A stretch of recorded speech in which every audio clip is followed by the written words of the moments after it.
Barry Allen the Flash sacrificed his life to save everything. Natalie Portman, it's a fine movie. As a director, he's pretty bad. Princess Bride.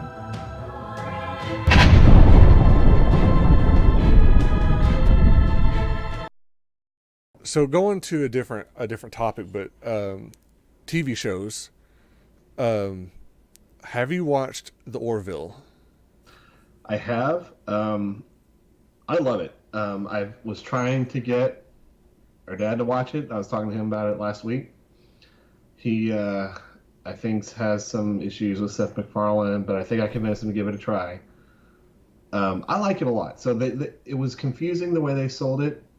The original previews kind of made it look like a Galaxy Quest type of show. Which, I love Galaxy Quest, but stretching it out over a show would be. I think it's Galaxy Quest as a series. I think would get old pretty quick. Well, they are working on a Galaxy Quest series. Well, yeah. I love the movie, but I think stretching it out as a parody for that long. It could, but that's not what it was. And that's what they made it look like. And I don't know if that's Fox executives deciding they want to play up on the humor or whatever, but it's not. It is an homage to Star Trek: The Next Generation, down to scene transitions and setups and cinematography and the way it feels like the universe of Star Trek: The Next Generation, but with real people that don't always have a stick up their ass, that use like colloquialisms and they talk like real people. Yeah, I love that. And yes, there are the Galaxy Quest funny type moments in there, but that's not the entire show. No, and they go after some of the more serious topics, like at the end of season 1 with the baby gender thing that they go after. I mean, that's not something you go after in a spoof. At least not to that kind of serious degree. Now, I haven't seen that Star Trek would do, right? Yes. It's exactly the kind of thing that Star Trek would do. And now I haven't seen Discovery, mostly because I don't want to pay. I don't want to pay to see what. Or I'll eventually probably do it, but. And from what I hear, it's a pretty mediocre show anyway. So I mean, but this I think is perfect, as you said, homage to Star Trek because it does go on the morality topics. It does tackle some of the relationship issues, but it gives it to you in a very well-paced, comedic way. Like the relationship between the captain and the first officer, they're like ex-marriage and all that, like, and the storylines that it creates and stuff. And so I really like it. I'm really curious to see where it goes. And did you ever watch Enterprise? I watched bits and pieces. So I watched a little bit at the beginning, and then I didn't have the channel for a little while, didn't have access to the channel for a little while. And then when we first moved to Houston, I was looking for jobs and being very picky because we were already bringing in more than poor grad students were with my wife's job. I watched a little bit then when I started watching Smallville. I started watching Smallville and Enterprise about the same time. And I watched a lot of the last season, but I have not really watched the whole thing. And it seems like I would because I really like Scott Bakula, and he makes a great Captain Archer. He really does. I mean, I've been meaning to. I've watched some random on TV episodes of Quantum Leap. I'm meaning to go back and watch some more of that. But I never got around to just sitting and watching it. And that's kind of what happened to me with Voyager also. Voyager debuted when I started college on UPN before I got that's right. CW. But I only had that channel for a little bit of time, and then depending on where you live, not every city had that network, and I just lost track of it. And then I just didn't watch it. And that's kind of a little bit what happened with Enterprise was I didn't always have easy access to the network, and I just lost track. And yeah, Enterprise wasn't in like a primetime good network channel, so it not a lot of people were going to have the option to see it.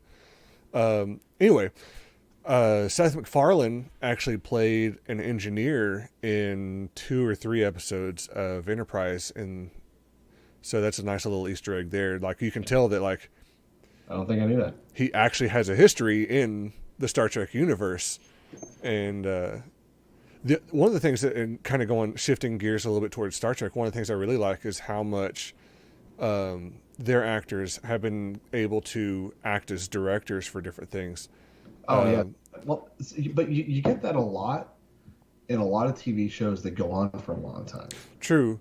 I feel like once you hit about that fifth season in shows, if you've had the same regulars, they start getting to play with directing a little bit. And if they have success within their own show, then sometimes they get to go off and do a lot of other things. Like Jonathan Frakes has directed a lot of. Oh, he's directed a ton of stuff. TV shows and etc.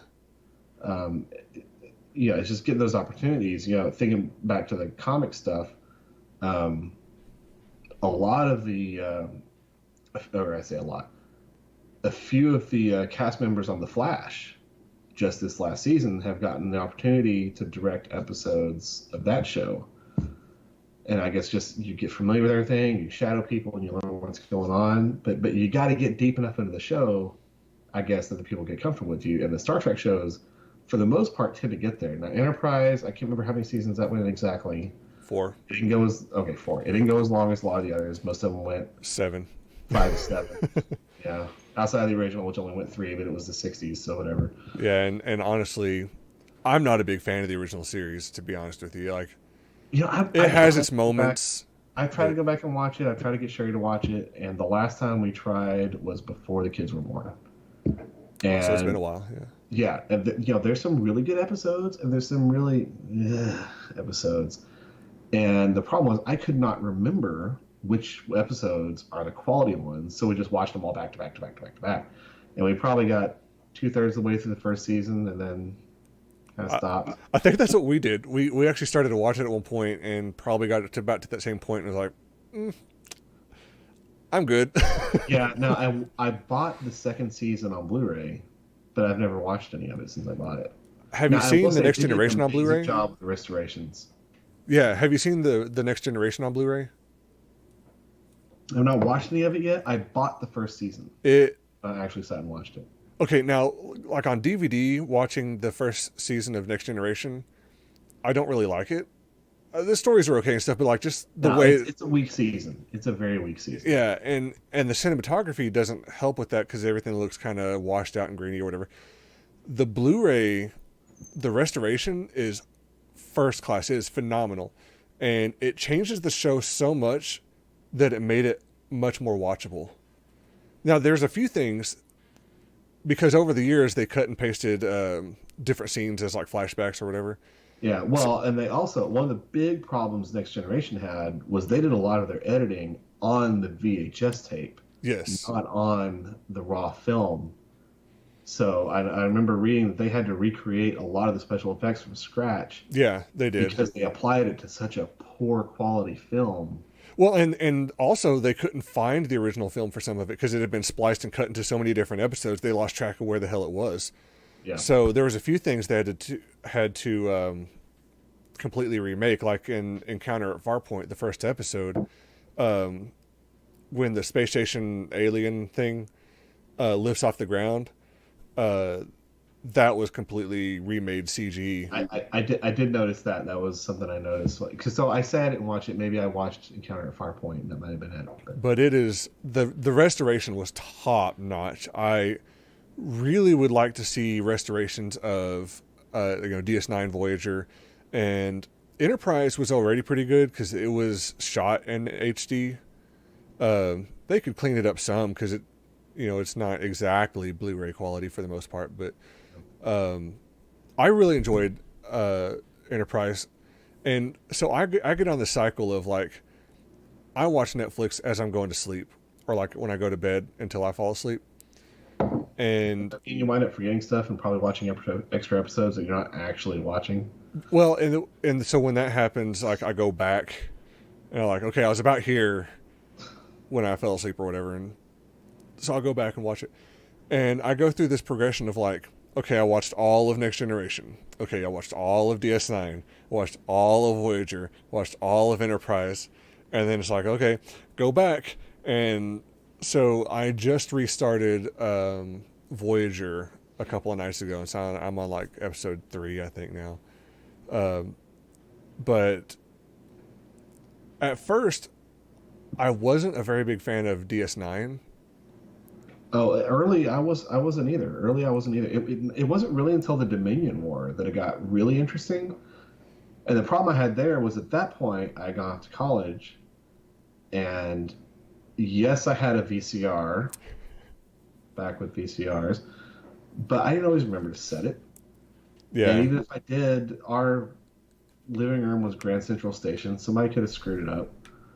So I missed the once it got good, I missed a whole lot of it. And And I've then, gotten around to going back to watch it. yeah, and Voyager overlapped DS9 by like a season. Well, yeah, because the season premiere of Voyager was starting off at DS9, right? Yeah, yeah. Um, And that's but another one. I think Voyager, I think, would have done a lot better today than it did back when it premiered. Because I think there yeah, was um, a lot of people weren't ready for a female captain. Um, I'd like to say I was not one of those, but I didn't like Janeway. But I think part of that was I didn't like the way she was written necessarily. Like I didn't care that she was a woman. She was just kind of, I don't know. I just didn't like her. Now, the more I watched the show, I grew to like her. yeah. Like once, and the thing that's kind of the thing that the way they wrote it is she's sort of a distant, by the book, gruff kind of person. Like I don't need to be too personal with my people, and then they're forced into this scenario where it's like I need to be more personal with them because otherwise it's going to be a very lonely existence until you get back. Yeah. Uh, and I've always loved Voyager. I never really had a time where I was like, oh, I don't really care for the show. Now, of course, there just like anything else, there's episodes where it's like, this is a little kind of a weak episode or whatever. But like, So that's the nature of television. yeah. And all But these. DS9, I didn't really start getting an appreciation for it until like the second or third like binge watch through, where I was like, okay, I'm starting to understand some of the decisions here. I start to appreciate it more. Um, Towards the end, I get a little bit annoyed with like the Ocean's 11 type of vibe they go for, with Vic Fontaine or whatever his name was. I don't even remember that. I barely. It's Like like that. Once I got to college, I barely kept track of it. it's very holodeck centric around like 50s Vegas, and I do remember a lot of those. Speaking of, did you watch the Orville last week? uh yes. Bored us in the Oh yeah. the simulation chamber holodeck. Yeah. Another topical, timely thing there. Yeah, with the VR environment where it is, and The VR environment and talking about like a porn addiction sort of thing. yeah. Yeah, it's the kind of thing most things aren't going to tackle, Yeah. and it was very interesting the way that and it's also one of the things you always kind of wonder next generation, like you feel like the capability is there. That stuff had to have been going on, just not with 1990s CBS Right. Yeah. or whatever sound for syndication or CBS at that time. But and the capability is there.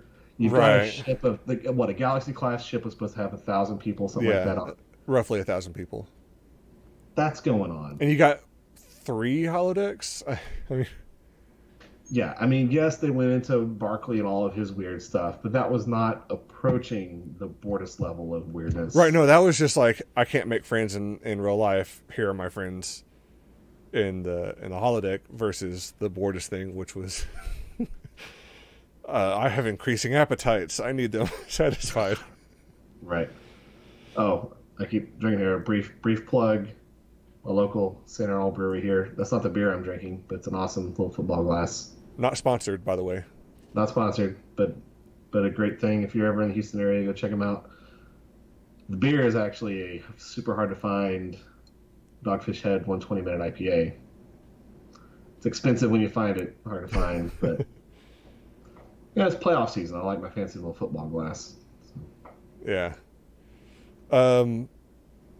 Okay, so let's shift topics because I talked to you previously about how I wanted to go into a little bit and kind of staying in the TV area.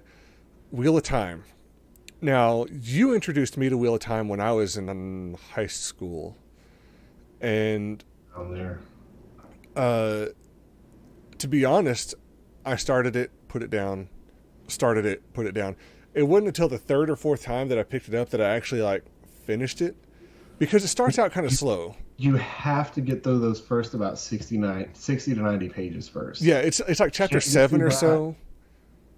Yeah, it's like chapter 7 or so where, like, again, no spoilers, where the action happens. The prologue makes no sense, and then you're just kind of following people around, walking and talking.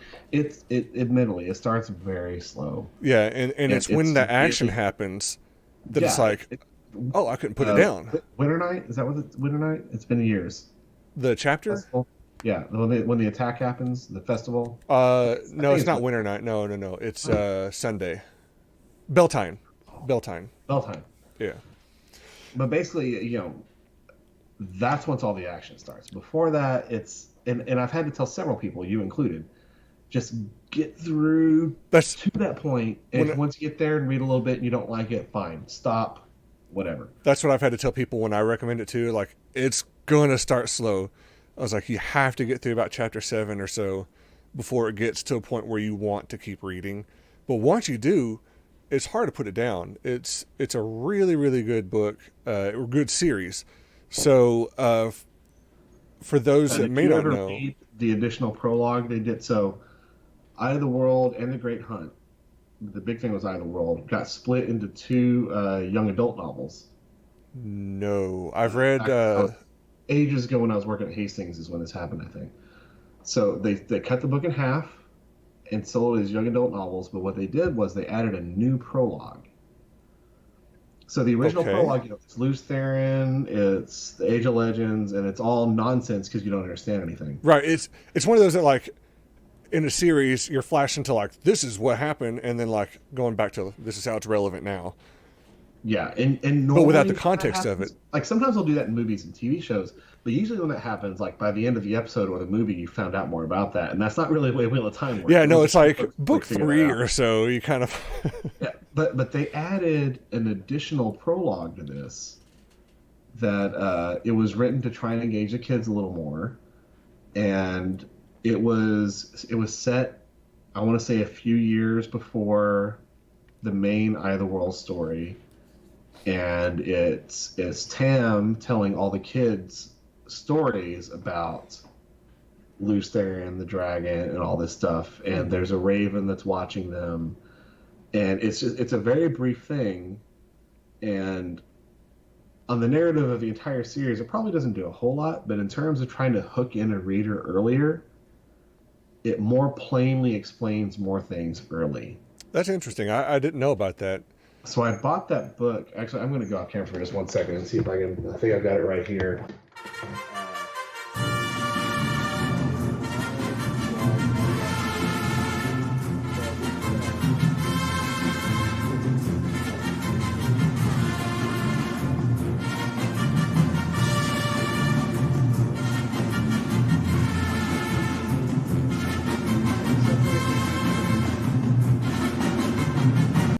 From the Two Rivers was the first one.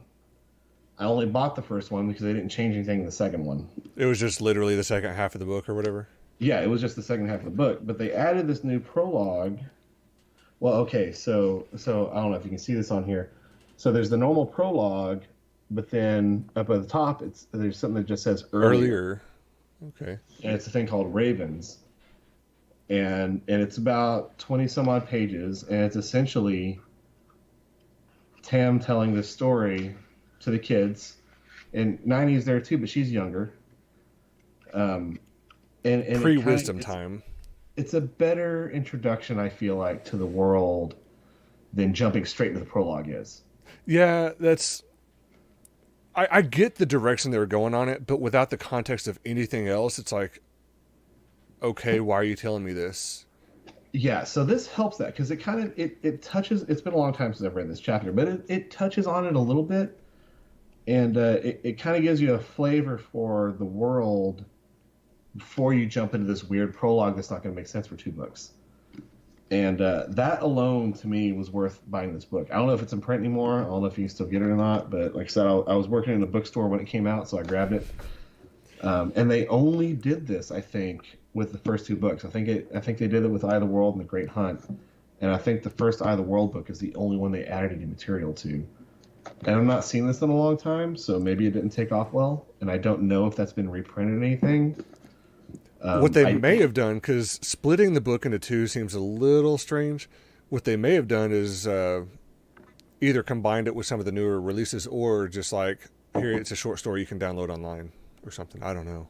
It could have been, they had some stuff like, if you ever got, I don't remember what exactly they called it, but they had like basically like a big guide to the real-time world. Oh yeah, the big companion thing. Yeah, so there were a couple things they did. The first one, it was kind of like a big coffee table kind of book. I've got that one. It came out around the time of Path of Daggers, I think.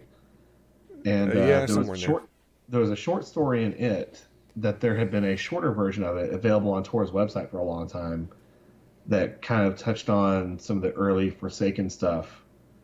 And I lost it in a hard drive crash, but I was a complete nerd back then and printed it out, so I got a printout somewhere of this story. It was only about 6 pages long that explains some of the Forsaken, and then there's a slightly little different and longer version of that in that guide. So I don't know if this prologue thing made its way into something else, or there's a larger kind of novel looking companion that came out. I don't guess I have around that the time one. Memory of Light came out.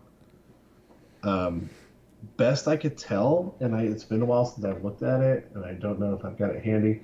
It kind of seemed like it was largely a super glossary, because it always had that glossary in it. Yeah, every book has, for the people that don't know, every Wheel of Time book has a glossary at the back to make sure that you have pronunciations of new words, and so that you have a quick reference for what certain things are or certain people are. Yeah, and it was very useful. I mean, when I read probably the first 3 or 4 books, I was constantly flipping back to that glossary. There were 2 things I would do a lot, especially in book 1. I would flip to the glossary, and I had Min's Original Prophecies bookmarked, and I would flip back to those every now and then to read those. That's a good idea. I had never thought to do something like that. It's something that seems like it would be easy with Kindles and whatnot these days, but I have not been motivated to figure that out. I've been too lazy. When I read something on a Kindle, I just blow through it, and I don't try and use bookmarks to go back and forth, and then it messes up your reading time estimates if you care about that. Whatever. Lately, I've been doing all stuff through audiobooks because I work out of town, so I'm in the car a lot, so I do a lot of audiobooks now. Yeah. But it's good. But so to the TV show, which keep jumping off on. I mean, originally they wanted to do movies. They wanted to it's been bouncing around in the works since 2000. Did you watch the show that they aired a few years ago? No. Okay, so I didn't. That was in 2015, and Red Eagle was trying to retain the rights to the series, so they did a no budget, really bad rendition of a story from the first book, which I didn't get to see it. They basically just did the prologue. Yeah, I didn't get to see it, and I don't know where to find it now. It was terrible. I heard about it, and I didn't see it when it first aired, but I caught it. They aired it again. One of the local stations aired it again, and it was like a local station. It wasn't even like a big network affiliate. It was some random local station that aired it again. And I watched it, and I had it on my DVR for a while before I changed providers, but it was everything I was afraid the books could become. It was dry. It was boring. It was really bad. Well, and to be fair, it was a very rushed project to meet a deadline. It was. Like I said, it was everything I was afraid that a series would be. Yeah, and originally after reading the books, after getting several books in, I hadn't finished the whole thing, but after getting several books in, I was like, oh man, I would love to see movies on this. Now I look at it and go, movies couldn't do it justice. Well, but a long series could. People's heads. There's a Yeah, lot of stuff that happens inside here, and that's hard to convey on screen sometimes. which is why It's Ready Player One had a lot of very big differences too, well, because that's one reason. well, but I mean that was the thing of like there's a lot of inner dialogue stuff and explaining different things that wouldn't translate to a movie well. So I get a lot of the choices they made for that. I think it still could have been a little bit better. I liked it, but I think it could have been better. But yeah, a lot of the stuff in Wheel of Time is going to have to be. They're going to have to figure out a way to adapt it. And I don't know if they're going to go with maybe some sort of voiced over narrator kind of thing. I don't know. I mean, and there could also be a lot of things just implied to, like, a lot of times them seeing the weaves and thinking about that. You know, maybe the first time there's a little bit of a voiceover, but then later there's not, and you can have a scene where they can make it obvious when it's from a certain person's perspective, so you can overlay the weaves on those scenes and not Yeah, and what else is looking on. And have you listened to the audiobooks for these? only a little bit of one of the later ones. So we have a few of them on audiobook now, but back when I was working at a bookstore, I picked up, what was it, Knife of Dreams, I think, for like $2, the unabridged CDs. So it came in a box like this big of all these. I remember that, yeah. But I think that was the only one. That one or Winter's Heart, one of the two of them, is the only one I really listened to much at all. I remember seeing both of those in the store a lot. So yeah, either one would be very likely because it seems like those are the only ones that were ever constantly in stock. Because I worked at the same bookstore, just at a different time. Yep. But the books are read by Michael Kramer and Kate Redding, and they do a really good job. And they do it based on sections and the viewpoint of that section. So if the main viewpoint is from a woman's perspective, it's Kate Redding reading. If the main viewpoint is from a male's perspective, it's Michael Kramer. And I think, kind of to your point, I think that would be a really good way to make the TV series go, where it's more from like a specific type of viewpoint. And so if it's from one of the Aes Sedai, they can see the weaves. But if it's from someone that's not, they just see the stuff moving around or doing whatever without seeing the weaves. And I think that would be a good way to go. Assuming that it's done right. Do with less of. I could do with less of the emphasis on the sniffing. Later on with Huron. Oh, all the women when they're mad. Oh, that. Yeah. She sniffed. There's all this sniffing going on. There's so much text dedicated to sniffing. Just find a way to show your displeasure and move on.